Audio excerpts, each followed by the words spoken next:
So I'll start off with this. I'm going to assume nobody in the room has read this book. I haven't read it either, but I came across it this week. It's a book called Star Maker by a guy by the name of Olaf Stapledon in 1937. Anybody heard of this book? That's what I kind of figured. But in the story, this guy is on this quest, and it ends when the main character realizes that the God, the deity that he's searched for, isn't anything like he ever imagined.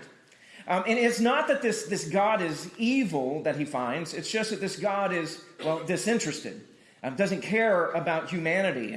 And so what he's done is he's completed his grand project, and then he just kind of stands back and observes his creation like an artist would look at one of his own paintings. And so here's how I would say it. It's kind of like he's just a cosmic Bob Ross, who just painted his happy little world, and then he just stepped away from it and just watched it, not really caring what happened in that world.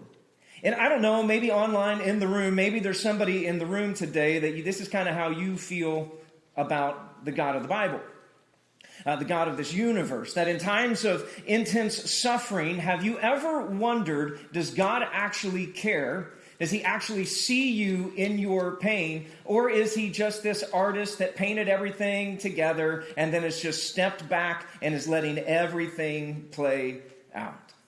Well, as we wrap up our series, To My Friend Who Left the Faith, inspired by a book by a guy by the name of Wade Bearden. Interesting book. It's a series of letters that he's written to a childhood friend that he grew up going to church with who eventually left the faith. In this series, we've been working through just different ideas, and we've been talking about doubt and faith and how it all works together. And today, we are going to deal with the very intense and very real subject and topic of pain and suffering. Because there are many people who have trouble accepting Christianity because there's this struggle to reconcile a good God with a bad world. Because at times it can be tempting to think that this God that we worship is this aloof and distant God, just standing off to the side while everything just spins out of control. I mean, how do you believe in a God who doesn't seem to care? Have you ever asked yourself this question, if God is so good, then why? You ever wondered about this and just kind of thought through this question? If God is so good, then why? I mean, why is there so much violence and evil in the world? I mean, why do innocents get caught in the crossfire? You ever wonder, why are these just horrible diseases out there? Alzheimer's, MS, birth defects, heart attacks, all these things going on. Why is there so much hate and prejudice and racism? Why are there natural disasters like tornadoes and earthquakes and tsunamis? Why are there car crashes? Why are there accidents? Why is there so much going on in the world that just seems so bad? I mean, if God is so good, then why? And then you just kind of start to bring it into your own little personal address, and you're like, man, if God is so good, then why did I have to go through that divorce? I mean, I didn't want it. I mean, they cheated on me. They left me. They left me in pain. It's why am I still so alone? The only thing I want is just for a handful of friends, and I pray and I pray and I pray that God would just send people into my life, and yet I'm lonely. It's why do I have to watch my kids just make terrible choices and then watch them suffer the consequences? I mean, why is it that I want to do what Dave Ramsey says, and get out of debt and go through the baby steps, and every single time I do it, my car breaks down or I get a hospital bill? You ever wondered? Why sometimes whenever we're praying for God to help and we're asking him to do something about the pain and it seems like nothing is happening? And so you ask this question, it's if God can do something, then why won't he do something, Why won't he do anything about this? I mean, it's an old question. It's been around for forever. I mean, there's a philosopher in Greece back in 5 BC. He was named Diagoras. He is known as Greece's most famous atheist, all right? And so he talked about how the gods don't exist and all these things, and he was in an argument, a debate with these people, and they showed him a display of pictures. They're like, well, here, you can see the gods at work. I mean, they say, you think that the gods have no care for man? Look at all the pictures of those who escape storms by praying to the gods for escape. To which he replied, oh yeah, I see that. But where are the pictures of all those who suffered shipwreck and perished in the waves? What do we do with this issue? How do we deal with pain and suffering? I mean, all religions offer an answer.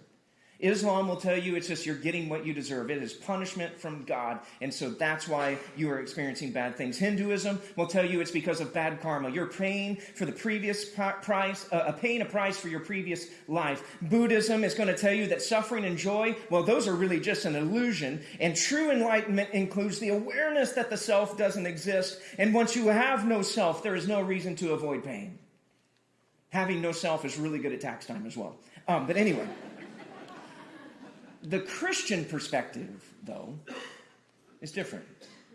We see this differently. And one of the reasons why I love the Bible is because the Bible is just raw, man. I mean, this collection of books is not just like a bunch of fairy tales. Everybody's happy, lives happily ever after. You know, they never struggle with doubt. They just have this easy life. No. It is raw, and it allows for emotion and doubts of the people of God. I mean, you start reading through it, and you come across a guy by the name of Jeremiah, who's a young prophet, preacher type guy, and he's called to minister to a group of people, and God tells him, he's like, hey, here's the deal. You're going to go out there, you're going to preach, you're going to minister to these folks, and they are not going to listen to you, and they are going to hate you. All right? And so he goes out and he preaches, and they don't listen to him, and they hate him. And so he ends up writing like an uplifting book called Lamentations, where he's just like lamenting over how bad things are. The prophet Elijah is later, he's on a run for his life, and he's trying to escape some people trying to kill him, and he ends up staying with this widow and her son. And while he's living in this widow's house, the son dies, and Elijah is just like, he's distraught, and he looks at this dead boy, and he prays this to God. He's like, Lord, my God, have you brought tragedy even on this widow I'm staying with, causing her son to die? David is known as a man after God's own heart, and he goes through such turmoil and pain that time and time again you'll hear him praying things like, God, why have you forsaken me? God, why have you forgotten me? God, where are you now? John the Baptist, cousin of Jesus, the one who announces that Jesus is who Jesus is sitting in prison, waiting for execution, and nothing's happening, to the point where he calls his friends together and goes, hey, will you go talk to Jesus? And will you go to him and will you say, hey, you really the one? And if you are, do you think you could do something about this? It's a question that we've wrestled with for eons of time. God, are you just this cold and heartless, distant God? Do you even care about how much we're suffering down here? And so that's what I want us to talk about in the rest of our time this morning. And I'll be up front with you right now. I know this is deeply raw. This is deeply personal for many of us watching online in the room. And I'm going to just be up front with you right here. There is no way on this earth that I can answer every single question about pain and suffering here. But what I'm going to do in our time is just say, I want to give you 3 truths about pain and suffering today and how we can see God relates to our pain. So if you're taking notes and you're following along, here's the first truth today. It's this, is that God can use your pain. He can use your pain. Out to the side, you can write this. Our pain can have a purpose. I mean, you know this. There are things in life that just tend to happen sometimes. I mean, we get sick, or there's a divorce, or there's a death in the family, financial problems, marriage problems, broken friendships, broken relationships. You're not appreciated at work. Rumors are being spread about you at work or at school, and we face difficulty and hardship and anxiety. And there's a lot of times whenever we just look at life and we go, this is not the way I would have scripted things to go. This is not how I hoped life would be. In 1 Peter 1, Peter, who's one of Jesus' best friends, he's writing to a group of Christians, and he talks to them about this idea of pain and difficulty and hardship. And listen to what he says here in verses 6 and 7 of chapter 1. He says, in all this you greatly rejoice, though now for a little while you may have had to suffer grief in all kinds of trials. These have come so that the proven genuineness of your faith, of greater worth than gold, which perishes even though refined by fire, may result in praise, glory, and honor when Jesus Christ is revealed. See, of all the words that Peter could have used to describe what God is doing now, he chooses these 3 words. And you can underline them there. Grief, trials, and tests. The word proven, you could translate it better, tests. So grief, trials, and tests. Now, here's the deal. None of us, there's not a single person in this room who would have said, that's how I want to describe my life. There is nobody here today who woke up and prayed, God, if you love me, would you send some suffering my way today? Nobody prays that. In fact, we do the opposite. We see suffering as a sign of God's unfaithfulness. But that's not what Peter does. He sees difficulties not as something in the way of God's plan, but he sees them as a part of God's plan for our lives. And this is just the way it goes. Our pain can have a purpose. And we see this because we know this. We experience this in other areas of our life. I mean, pain can prepare us for what's coming next. I mean, those of you who are ex-athletes in the room, or you're not ready to admit that yet, all the athletes in the room, all right? I mean, you think back to whenever you were in high school or college and you were getting ready for the season, and what did you do? You did 2-a-days, you did 3-a-days, you ran sprints, you did all the things, you lifted the weights, and it hurt, didn't it? It was painful, and your lungs were on fire, your muscles were aching, you didn't know how you were going to make it through it, but yet it had a purpose. It was preparing you for what's come next. My high school coach said this. I will never forget this. He always told us before the beginning of every single season, he goes, listen, man, I'll tell you this. You can either have easy games and hard practices, or you can have hard practices and easy games. Which one do you want? And that's what the pain does. It prepares us for what's coming next. Pain can actually shape us into who we need to become. I love Romans 5. It talks about how suffering produces perseverance, perseverance, character, and character, hope. But it all begins with our suffering. It ends up proving our faith. Or as Peter says, it ends up testing our faith. How well we endure. It's a faith that is refined by fire. That's the word picture that Peter is using there. He's talking about how you would take raw gold and run it through the fire and refine it to make it pure and pure. And he says that's what suffering does for your faith. It refines your faith. It gets rid of all the things that aren't necessary and just gets it down to what is pure. I've heard it said that a faith that can't be tested is a faith that can't be trusted. That God isn't so much working to transform our circumstances as he is working through our circumstances to transform us. And that he doesn't cause our pain, but he can use our pain. And many of you have seen this in your own life, haven't you? And you went through a painful ordeal. I mean, you just think about it. I mean, it was an addiction, it was a relationship, it was a loss of job, and it was hurtful, and it crippled you. But sometime later, and it's always sometime later, and we don't know how long later is going to be, but it's always sometime later, you came through on the other side, and you saw how God used your pain to grow you, didn't you? Or you saw how God used your pain to help you minister to somebody else. I love 1 Corinthians chapter 1:4. It says that the God of all comfort comforts us in our troubles so that we can help others in their troubles. He uses our pain. It can have a purpose. And sometimes it's helping others. Sometimes it's just you came out of it a better person, didn't you? And as you look back over that, and you look back over that season of your life, you're like, man, I came out of it with a stronger faith. And doggone it, I wouldn't go through it again if I didn't have to, but I am kind of glad I went through it. Because I'm better now. God used my pain. Here's the second truth. God is with you in your pain.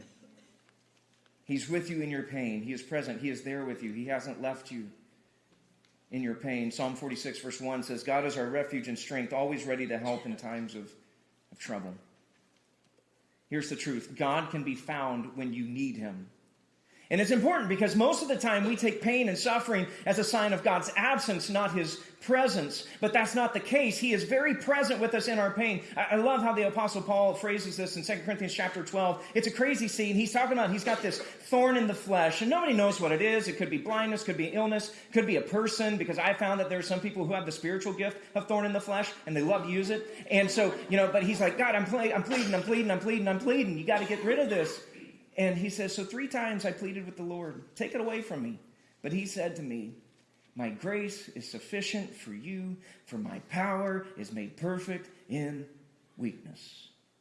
So therefore, this is what Paul says, so therefore I will boast, I will brag, I will be all the more glad about my weaknesses so that Christ's power may rest on me. See, it was his pain that led him to trust God deeper, to more fully lean into what God was doing in his life, to more fully lean into God's power and not into Paul's own personal power, to step out of his power and into the Lord's power. And so it gets to the place where Paul's like, I'm going to brag about it, man. It's like, are you weak? Oh, you betcha, man. I am weak. I am in hurt. I'm in pain. And it's just the way it is. But I'm going to boast about it because it's through my weakness, not my strength, that I found him. That's where I experienced grace. I mean, it sounds insane, doesn't it? To be bragging about the pain, to be bragging about weakness, to be bragging about the hardships that we go on. But he looks back at that thorn and he says, man, that was a blessing. Paul is basically like, hey, don't do this. Don't curse the blessing. The pain could be a blessing in your life because through it, he found grace. So I wonder, can we ever get to the place where it's like, you know what? I'm going to boast about my illness. I'm going to boast about my illness because through my illness, that's how I've been drawn closer to Christ. You know what? I'm going to boast in my struggle to not find a job because in it, I've learned that he is my provider. I'm going to boast about my wayward child because through this season, I've learned how much the Father loves me. I'm going to boast in my loneliness because through that, I've learned that my God is always with me. Because where we are at our weakest is where we will find him. We want God to give us what we want. He wants to give us himself. He wants to show us that he's all we need. So God can use your pain. He will be with you in your pain. And here's the last truth. God can be trusted. He can be trusted with your pain. He can be trusted in your pain. Now, why? Why are we able to say in the midst of the pain, in the midst of all of the hurt, why are we able to say, God, I don't understand what's happening right now, but I trust you? I mean, here's the deal. No other religion has what we have. I hope you understand just how unique Christianity is. There's all kinds of wisdom in other religions of the world, but ours is the only one in which you have a God who suffers. Our God suffered for us. Jesus Christ, God in a bod, God in the flesh. Whenever we start to talk about the doctrine of the incarnation and about how Jesus left heaven to come down to earth, it is more than just a neat academic idea. This matters. I mean, if you think about the implications of it, I mean, he leaves all the luxuries of heaven, whatever that must feel like. He took on all the pain and toil of being a mortal human being. He experienced, I mean, have you ever thought about this? All the lows of adolescence. Can you remember all the lows of adolescence? He experienced them all. He experienced disease and sickness. He had the stomach flu. He experienced first century dentistry. I mean, you know, he's the one that knows what it feels like to be alone, to be rejected, to lose loved ones. He became flesh, vulnerable whenever he knew all authority. He was born naked and placed in a feeding trough, then later died naked after being nailed to a cross. Theologian Andy Crouch, this is how he says it. Says Jesus died exposed to the possibility of loss, not just of human life, but of his very identity as the divine Son with whom the Father was well pleased. I love Hebrews chapter 2, verse 9. That says, but we do see Jesus, who was made lower than the angels for a little while, now crowned with glory and honor, because he suffered death, so that by the grace of God, he might taste death for everyone. Friends, I hope you're hearing what I'm saying. Jesus Christ experienced pain in every way you could imagine. Physical pain, he knew it. Emotional pain, he knew it. Spiritual pain, he knew it. And that's why whenever you go to him, whenever I go to him, and I say to him, or you say to him, God, I'm in pain. It hurts so bad. Our God is the only God that can say, I know. I know what you mean. No other religion offers this. Jesus is the only one. And a God who suffered is a God who can be trusted. He can use your pain. He is with you in your pain. And he can be trusted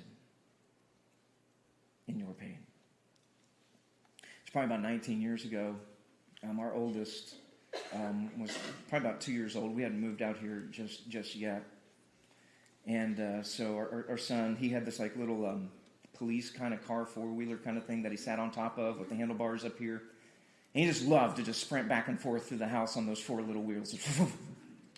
You know, just as fast as those short little legs could go, man. And he just loved doing that. And there was one day that he was doing this and just kind of lost balance real quick and tipped over, and he hit his head on the wall. But it wasn't just the wall. It just happened to be like the corner of a wall, you know, and so just that sharp, you know, corner.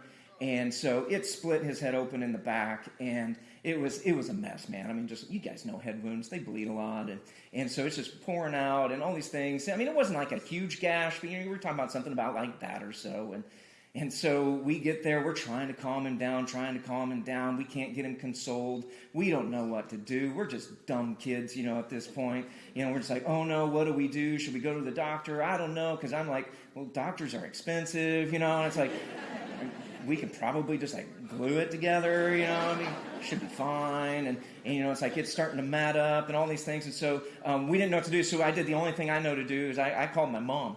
You know, and I was like, Mom, you got to come over, you know. I don't know what's going on. And so she comes over, and she starts looking at it. And she's like, Adam, he really needs to go to urgent care, go to the ER. I was like, really?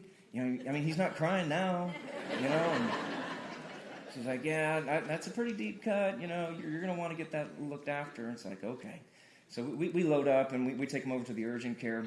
And we get there, and he's fine. He's not crying. And then we hand him off to like this mean nurse, and she looks at it. She like grabs this like sponge thing and like just starts scrubbing on it real bad. And he starts bawling and crying. It's like, you broke it, you know. It's like he was fine, everything was good, and so he's just beside himself. You know, it hurts. He's in pain, and you got these strange people around him, like, you know, scrubbing on his head. And so the doctor at the time just kind of looked at us and said, okay, so this is going to have to be closed up. And they're like, but he is in no mood at all for us to do stitches. He's not going to let a needle near him, and so we're just going to have to like staple it shut. And I was like with what I use at my office, you know? It's like, I mean, like, we're going to like hold a staple and just go pop like that, or, you know? And it's like, no, I got this little like gun thing, and we're just going to do that. It's like, okay, all right, okay. And he said, but here's the thing, you're going to have to hold him while I do it. You know, my wife, she's no help. She's over there crying, you know, all those other kind of things. And so I grab my son, and, you know, I just hold him. I'm like, son, it's going to be okay. It's going to be okay. You know, it's going to be okay. And so he's calming down, and then this doctor comes by and pop right in his head. And until the day I die, I will never forget the look on my son's face, because he looked up at me.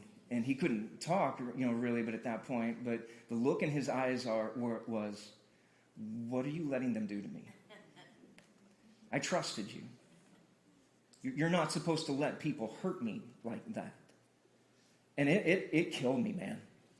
And I'm just sitting there going, son, it's going to be okay. It's going to be okay. It's going to be okay. And I had to just keep holding him down. And the reason I had to hold him down was because I loved him. Because I knew that had to be done, or something worse would happen to him. It could get infected. The cut could begin to just, you know, get worse and worse and worse. And I knew that, but he didn't. He didn't understand it. He just knew that it hurt. But I also knew I wasn't going to leave him.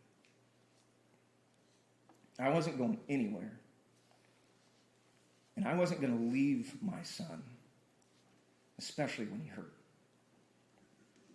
Friends, listen to me. Whenever you hurt, our God hurts with you. And whenever you're in pain, you can know that he's going to do something through it. You may not recognize it immediately, but I promise you this. He will do something through it. He will use it. He will be with you in the midst of it. He can be trusted through all of this pain. He's not going to leave you. And it may feel like he's just holding you down, and you're staring up at him going, what in the world are you letting these people do to me? And his word back to you is just this: listen, I love you. You may not understand it right now. You may not comprehend it. But I just want you to know I know what it feels like to hurt, and I just want you to know I'm not going anywhere. Because he's not a cold-hearted God. He's a loving God. And he's a loving God. And that's not just what he does. That's who he is. See, this morning we can walk out and just knowing this: a God who suffered for us is a God who cares for us. That's what he did. He suffered for us, and so he is a God who cares for us. He loves us. He loves us deeply. And so as we begin to face our pain, as we begin to just recognize what is going on in our pain, our challenge is simple. It's just this: would you learn to reframe the pain? Reframe it. To begin to look at your pain through a bit of a different lens, and just be able to say, hey, God, how have you used my pain before? I've seen him be faithful in the past. I learned this, or I was spared from this. My faith was deepened. I remember being questioned about this by one of my mentors, Alan Algren. We were talking one day, just talking about things that I've been experiencing and going through. And he was like, bro, you're actually going through it. This is real. You're not making it up. But then he asked me a question. He said, but here's the thing. Can I ask you, in the midst of all of this, is your prayer life better or worse than it was before? I was like, dude, I have not prayed this much my entire life. It's like, oh, okay. Is your faith deeper or is it weaker? Is it stronger now or is it weaker than what it was before? It's like, well, I think that it's deeper. The scriptures speak to me more. It's like almost every time I'm opening the Bible, it's like God is just yelling something at me. He says, okay. Reframe that pain. What did you learn? What is God doing in you? What is he doing through you? What does Christianity say about suffering? There are all kinds of theological defenses for the problem of evil. But the greatest defense of all is this, is that God chose to suffer with us. He sees your pain. He sees my pain. He provides you and I with hope now and the hope of resurrection later. So today, we don't deny suffering. I'm not going to get up here and tell you that if you're just faithful, you'll never experience suffering in your life. Suffering is real. It's real. Now, we defend Christianity by teaching that suffering existed for the most faithful person to ever walk the face of the earth. Even Jesus wasn't exempt from suffering. And I don't know why things happen the way they do sometimes. But the God of the universe doesn't look down at me and just say, hey, suck it up, buttercup. No, instead, he came down to earth to suck it up with me. That's what our God did. And we won't always get a straight answer about suffering. But we know one thing for certain. That if our God is willing to dwell in our pain with us, then he must have a good reason for allowing us to experience that pain in the first place. And so as we begin our time of communion, I'll invite you to grab your communion supplies and get those ready. This one sets up pretty well for us. We are going to fix our eyes on Jesus. To fix our eyes on the cross, his darkest moment, his greatest moment of pain and suffering, alone and abandoned, the cross. Paul David Tripp writes in his devotional New Morning Mercies about how the very worst thing that could happen, talking about the cross, was at the very same time the very best thing that could happen. And only God is able to do such a thing. Listen to him. The same God who planned that the worst thing would be the best thing is your Father. He rules over every moment in your life, and in powerful grace, he is able to do for you just what he did in redemptive history. He takes the disasters in your life and makes them tools of redemption. He takes your failure and employs it as a tool of grace. He uses the death of the fallen world to motivate you to reach out for life. The hardest things in your life become the sweetest tools of grace in his wise and loving hands. So be careful how you make sense of your life. What looks like a disaster may in fact be grace. What looks like the end may be the beginning. What looks hopeless may be God's instrument to give you real and lasting hope. Your Father is committed to taking what seems so bad and turning it into something that is very, very good. And as we take this bread, we take this to remember his body beaten and bloodied, nailed to a cross. It looked like it was a disaster. But in fact, it was our grace. Remember him.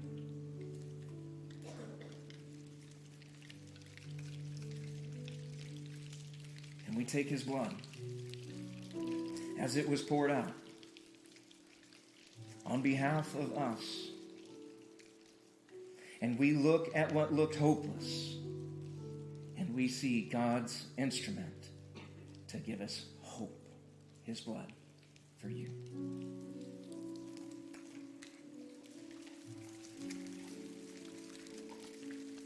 Our Father, the one who can take the very worst and turn it into the very best. The one who can take what we feel like is a disaster and can turn it into the grace we need. To the one